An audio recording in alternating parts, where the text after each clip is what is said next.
و شاہدینہ و غائبینہ، ہمارے جو موجود ہیں ان پر، جو نہیں موجود ہیں ان پر بھی، اور وہ نہیں موجود میں جتنی میتیں آئیں وہ ساری شامل ہو گئی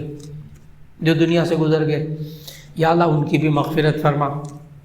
و صغیرنا و کبیرنا، ہمارے چھوٹوں ہمارے بڑوں کی بھی مغفرت فرما۔ اب اس میں زندہ مردہ سارے آ گئے۔ پھر اس کے بعد دعا ہے اللہم من احییتہ منا فاحیہ علی الاسلام، اے اللہ اگر ہمیں زندہ رکھ تو اسلام پر زندہ رکھ۔ اب یہ انسان کی زندگی کے لیے دعا ہے، کیونکہ مرنے کے بعد یہی کام آئے گی، مرنے کے بعد یہی کام آئے گی۔ تو انسان کو سکھائے گا دیکھو اب تم نماز جنازہ پڑھ رہے ہو، تمہاری بھی پڑھی جائے گی، لیکن اس کے لیے تم یہ تیاری کرو۔ اور پھر آخر میں ومن توفاہ فتوفہ علی الایمان، اور جس کو اللہ تو وفات دے تو ایمان پر وفات دے، یعنی اس میں بندے کو میت کے لیے دعا کرنے کے ساتھ ساتھ اپنی تیاری کا بھی حکم دیا گیا۔ تو یہ بات بالکل درست ہے آپ کی کہ میت، یہ نہ کہیں میت کے لیے دعا نہیں ہے، اس میں نہیں، میت کے لیے بھی دعا ہے، لیکن اس میں ایک دعا میت کے لیے، باقی ساری کس کے لیے؟ زندوں کے لیے۔ اور ہم بھی جو میت کی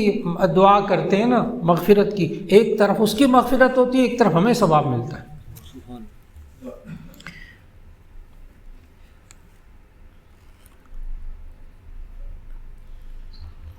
یہ بس سوال کافی طویل سوال ہے، لیکن اس کا میں خلاصہ نکال دوں۔ یہ کہتے کہ یورپی ممالک، غیر مسلم ممالک میں جو مسلمان ملکوں کے لوگ جاتے ہیں غیر مسلم ملک کی شہریت حاصل کرنے کے لیے، تو اپنی مذہبی کتاب قرآن مجید وغیرہ کو ہاتھ میں اٹھا کر حلف اٹھواتے ہیں کہ ہم امریکہ یا اس غیر مسلم ملک کے قوانین کی فرمانبرداری کریں گے، چاہے وہ خواتین ہوں اور فلاں فلاں، تفصیل سارا آگے لکھا انہوں نے۔ اصل میں بات پتہ کیا ہے، آپ قرآن نہ بھی اٹھائیں نا تو اس میں کاغذات کے اوپر جب ویزا لینے کے لیے سائن کرتے ہیں نا، جانا اور ٹکٹ بڑی دور کی بات ہے، ویزا اپلائی کرنے کے لیے فارم جو ہوتا ہے نا، اس میں ہم صرف خانے پر کرتے ہیں اور اس کو پڑھتے نہیں ہیں۔ کسی ملک کے ویزے کے کاغذ میں قطعاً یہ نہیں لکھا کہ آپ ہمارے ملک میں آئیں گے تو اللہ اور اس کے رسول کی بات کو نہیں مانیں گے۔ مجھے کسی بھی ایمبیسی، الحمدللہ وہ میرے کئی دفعہ شنجین ویزے لگ چکے ہیں، 13 ملکوں کے اس ویزا ہوتا ہے، وہ ایک ویزا، اس 13 ملکوں میں کہیں بھی جا سکتے ہیں۔ تو اور بھی تمام ملکوں میں جانا ہوا، کسی ایک ملک کے کاغذ کے اوپر یہ نہیں لکھا ہوا کہ ہمارے ملک میں آ کر آپ قرآن نہیں پڑھیں گے، نماز نہیں پڑھیں گے، اللہ رسول کا کہنا نہیں مانیں گے، یہ نہیں۔ جو انہوں نے سوال کیا نا، ڈاکٹر صاحب نے لکھا ہے سوال، وہ یہ ہے کہ جی ہم آپ کے قوانین پر عمل کریں گے، جی ہم آپ کے قوانین پر عمل کریں گے۔ پوری دنیا کے تمام ایمبیسیز کے فارم پڑھ لیں، اس میں کہیں نہیں لکھا کہ ہمارے قوانین پر عمل کریں گے، اسلامی قوانین پر عمل نہیں کریں گے۔ کسی دنیا کے ملک میں ویزے کے لیے قانونی کاغذات میں نہیں لکھا کہ آپ ہمارے ملک میں آئیں گے تو نماز نہیں پڑھیں گے، روزہ نہیں رکھیں گے، زکوٰۃ نہیں دیں گے، اور جھوٹ بولیں گے، اور حرام کھائیں گے، اور خنزیر ضرور کھائیں گے، اور شراب ضرور پئیں گے۔ مجھے تو آج تک کوئی فارم ایسا نہیں ملا۔ لیکن جب یہ کہتے ہیں کہ جی ہم، اب سوال کا دوسرا رخ کہ جب ہم کہتے ہیں ہم آپ کے تمام قوانین پر عمل کریں گے، تو ایسی صورت میں پھر تمام قوانین پر عمل کرنا ہوگا، تو اس کا جواب ہے کہ جی ہاں۔ اب یہ وہاں خلاف شریعت قوانین ہوتے ہیں، جیسے مثال کے طور پر ایک لڑکی جاتی یہاں سے باہر پڑھنے کے لیے، اس میں لکھا ہوا آپ کے تمام قوانین پر عمل کریں گے، اور اس ملک کے اندر پردے پر پابندی ہے، آپ پردہ حجاب نہیں کر سکتے، تو ایسی صورت میں وہ لڑکی اگر اس فارم پر دستخط کرے گی، ظاہر ہے گناہ گار ہوگی۔ تو اس نے اس پر دستخط کیے، ٹھیک ہے میں بغیر حجاب کے رہوں گی، لیکن یہ کہیں نہیں لکھا کہ میں خنزیر ضرور کھاؤں گی، شراب ضرور پیوں گی، یہ نہیں وہاں کہیں بھی لکھا کسی فارم کے اوپر۔ یہ میں نے بتایا اس لیے یہ لڑکی، یہ بچہ، یہ بچی تعلیم حاصل کرنے کے لیے جائیں، ملازمت کرنے کے لیے جائیں، ایسی صورت کے اندر یہ دیکھیں کہ اپنے ایمان کو بچا سکیں گے، حرام کام میں تو مبتلا نہیں ہوں گے، پھر یہ سوچ کر باہر چلے جائیں، انشاءاللہ جائز ہوگا اس کے لیے۔ جی مولانا صاحب یہ بات کروں، جو شہری بننا چاہے ان کے لیے یہ آج سے چند سال پہلے مغرب میں میں نے کپڑے لگائی ہوئی ہے پوری، میرا اپنا، میں نے مارچ 74 میں اپلائی کیا ایمیل ویزے کے لیے، فوراً ایز اے انٹرسٹ انہوں نے فوراً مجھے ریکگنائز کر لیا تاکہ پٹیل مکمل کریں. سب کچھ دیا ایمبیسی کے ساتھ. اس کے بعد میں امیڈیٹ ویزا ہوں 4 اکتوبر 1974 4 کے اثرات امیڈیٹ ویزا رہے میں کہیں شہری بننے کے لیے. جی اب چند سال پہلے یہ اس میں سوال کیا سوال میرا ویزا آیا تھا جی مطلب شہری بننے کے لیے وہاں جا کے تعلیم امیڈیٹ ویزا تھا میرے میں نہیں گیا. 4 سال چانس دیا انہوں نے مجھے. ابھی موقع ہے مجھے نیو یارک کا ویزا بس سننا. اب چند سال پہلے یہ ہے کہ قرآن شریف حل اٹھائیں گے کیا پڑھے عبادت نہیں کرتے ہیں اپنے قرآن شریف کا اپنی مذہبی کتاب ہاتھ میں اٹھا کر امریکہ تو ان کی خلاف ورزی نہیں کریں گے. لکھا ہے اس میں. دیکھیے میں پھر بات عرض کروں گا. بات پھر وہیں آ گئی کہ وہاں ان میں یہ نہیں لکھا کہ ہم نماز نہیں پڑھنے دیں گے, ہم روزہ نہیں رکھنے دیں گے, ہم زکوٰۃ نہیں دینے دیں گے, ہم قرآن کے احکام پر عمل نہیں کرنے دیں گے. آپ قرآن پر حلف اٹھائیں کہ فلاں ملک کے قوانین پر عمل کریں گے تو اگر سائن کر دی اور اٹھا لیا تو اس پر عمل کرنا ہوگا. جی میں نے پھر عرض کیا بس بحث کی جگہ نہیں یہ والی. بس صرف میں نے بتا دیا کہ اگر تو میں نے بتایا کسی ملک کے کسی ویزے کے کسی امیگریشن کے کاغذات میں یہ نہیں لکھا کہ آپ ہمارے ملک میں آ کر حرام کام کریں گے. میں پھر دعوے سے کہہ رہا ہوں نہیں لکھا کہ آپ قرآن پر عمل نہیں کر سکتے, آپ یہ فلاں نہیں کر سکتے, آپ کو حرام کھانا پڑے گا, آپ کو شراب پینی پڑے گی, آپ کو زنا کرنا پڑے گا. کوئی نعوذ باللہ کوئی ملک نہیں ہے ایسا. ہمارے ملک کے قوانین پر عمل کرنا ہوگا بالکل درست. اب وہ جو قرآن و سنت کے خلاف قوانین ہو آپ کوشش کریں کہ ان کی خلاف ورزی نہ ہونے پائے. بس وہ چند ایک گنتی کے چند ایک ہیں. بس وہ یہ پابندی کریں گے کہ پھر سود کھانا پڑے گا, ہر صورت میں سود کھانا پڑے گا. کہیں نہیں لکھا, کسی ویزے کے کاغذ میں نہیں لکھا. جی جزاک اللہ. جی کسی آدمی نے فار ایگزامپل سعودیہ میں رمضان شروع کیا, پاکستان میں آیا تو اس کا کیا ترتیب ہو, اور محتکفین کے لیے بھی بتائیے گا جو گھر میں بھی کر رہے ہیں ان کا کیا سچویشن. جی ایک تو یہ ہے کہ ہم لوگ اپنے ملک کے چاند کے, ہر شخص اپنے ملک کے اپنے شہر کے چاند کا پابند ہے. ہم کوئی بھی سعودی عرب کے چاند کا اعتبار نہیں کرتے, نہ ہمارے اوپر فرض واجب ہے. لیکن آپ کا جو سوال ہے وہ یہ ہے کہ ایک بندہ وہ یہاں آیا تو سعودی عرب میں ایک دن پہلے روزہ ہو جاتا ہے, یہ سوال ہے. ایک دن پہلے روزہ ہو گیا, اب وہ یہاں آ گیا, عمرہ کرنے گیا مثال کے طور پر, رمضان سے پہلے گیا, رمضان کے روزے رکھنے شروع کر دیے. اب پاکستان آ گیا 2 ہفتے کے بعد, اب پاکستان کے مطابق روزے رکھنے شروع کر دیے, ٹھیک ہو گیا. اب اگر پاکستان میں 29 روزے ہوئے تو اس بندے کے روزے ہوں گے 30. بالکل ٹھیک ہے, یہ 30واں روزہ رکھے گا. لیکن اگر پاکستان میں بھی 30 روزے ہو گئے تو اس بندے کا وہ 30واں روزہ ہوگا 31واں روزہ. یہ وہ روزہ نہیں رکھے گا, یہ 31واں روزہ وہ نہیں رکھے گا. اپنے آپ کو تشبہ بالصائمین کرے گا, روزے داروں سے مشابہت رکھے گا, کھائے گا نہیں, پیے گا نہیں, سارا دن اسی طرح رہے گا. عید بھی نہیں منائے گا اس دن, عید بھی اگلے دن مسلمانوں کے ساتھ پاکستان کے ساتھ وہ منائے گا. بات مکمل ہو گئی. جی اگر وہ آخری عشرے کا اعتکاف کرنا چاہیں تو ایسی صورت میں ان کو چاہیے کہ وہ جا کر ایک دن پہلے اعتکاف میں بیٹھ جائیں, ایک دن, تاکہ عشرہ پورا ہو جائے. کیونکہ اگر پاکستان کے حساب سے جا کر وہ بیٹھے گا تو ایسی صورت میں وہ عشرہ ہو سکتا ہے 29ویں ہو تو پھر اس کے 8 دن بنیں گے, 9 دن بنیں گے, 10 دن پورے نہیں بنیں گے اس کے. جی سعودی عرب میں جا کر نہیں, فیمیل بیٹھے گی 20 تاریخ کی شام کو, 20ویں روزے کی شام کو عصر کے بعد. اس میں سعودی عرب کا ایک دن کا پہلے کا کوئی اعتبار نہیں کرنا. جی جزاک اللہ خیر.